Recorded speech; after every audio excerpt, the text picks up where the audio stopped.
Genius one moment, useless the next. No phrase could better summarize the cricketing abilities of KL Rahul. His roller coaster ride in the Indian team has been full of ups and downs, with downs dominating the chart. Still, he's somehow considered a future prospect.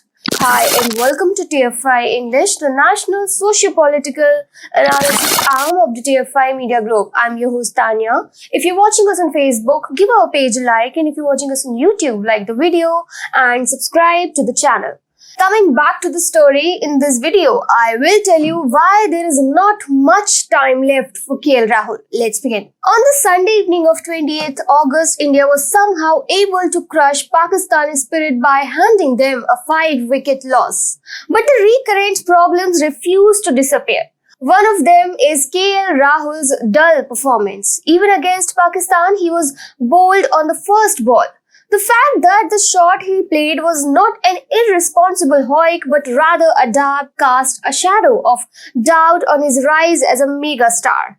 There is a reason behind it. Rahul's recent performances have not been even close to coming-of-age cricketer which he was touted as since he made his debut way back in 2014. On the recent Zimbabwe tour, KL Rahul, the captain, cumulatively scored 31 of 51 balls. Granted, he was coming back from injury, but that excuse should be better left for poor performances against strong teams. A strike rate of 60 doesn't suit an IPL stalwart. In fact, Rahul's whole career can be considered as a dichotomic analyzed by dividing it into his IPL stint and his time with Indian jersey. He has been the star of the IPL so far. The man has been a hot favourite of every IPL team he has played for. There was a time when he was considered in the leagues of AB de Villiers, Chris Gayle, Aaron Finch and Virat Kohli. In the 2016 season of IPL, the man was the third highest run getter for his team. He was so committed to his team that he donned the wicket-keeping hat as well and was named as wicket-keeper in the reputed 11s of CricBuzz and Cricinfo. In the 2018 edition, Kings 11 Punjab paid him 11 crores to play for their team. In the very first match, he showed his dedication by scoring the fastest half-century of IPL. Rahul finished the tournament as third highest run getter, scoring 659 runs at a strike rate of 158.41 and an average of 54.91. In the next season, he played the role of sheet anchor who changed gear whenever he wanted. Finishing the tournament as the second highest run scorer, he scored 593 runs with an average of 53.90 and a strike rate of 135.38. In 2020, he was captain of his team and scored 670 runs with an average of 55.83. During his century innings RCB, he whacked Dale Steyn for 26 runs. The Punjab captain was in fact an orange cap holder. The trend continued in 2021 and that is the reason why he became the highest paid IPL cricketer in the 2022 season and why a new team, Lucknow, paid him 17 crores to captain the team. But as his IPL graph kept skyrocketing, his performance with the national team took a dip. Rahul made his test debut in the last test series of MS Dhoni. His flamboyant strokes laden century on Australian soil drew instant praise from all corners of the game. His bat used to make crunching sounds when he sent the ball rolling through the cover boundary. Initially, the promises he offered did translate into performances. Rahul used to score centuries for fun. In barely 20 innings across 3 formats, the man scored centuries in all forms of the game. Watching him bat was like a dream come true. The man had the audacity of Virendra Sehwag coupled with a technique as good as his idol Rahul Dravid. This amalgamation is the reason why he can play anywhere in the batting order.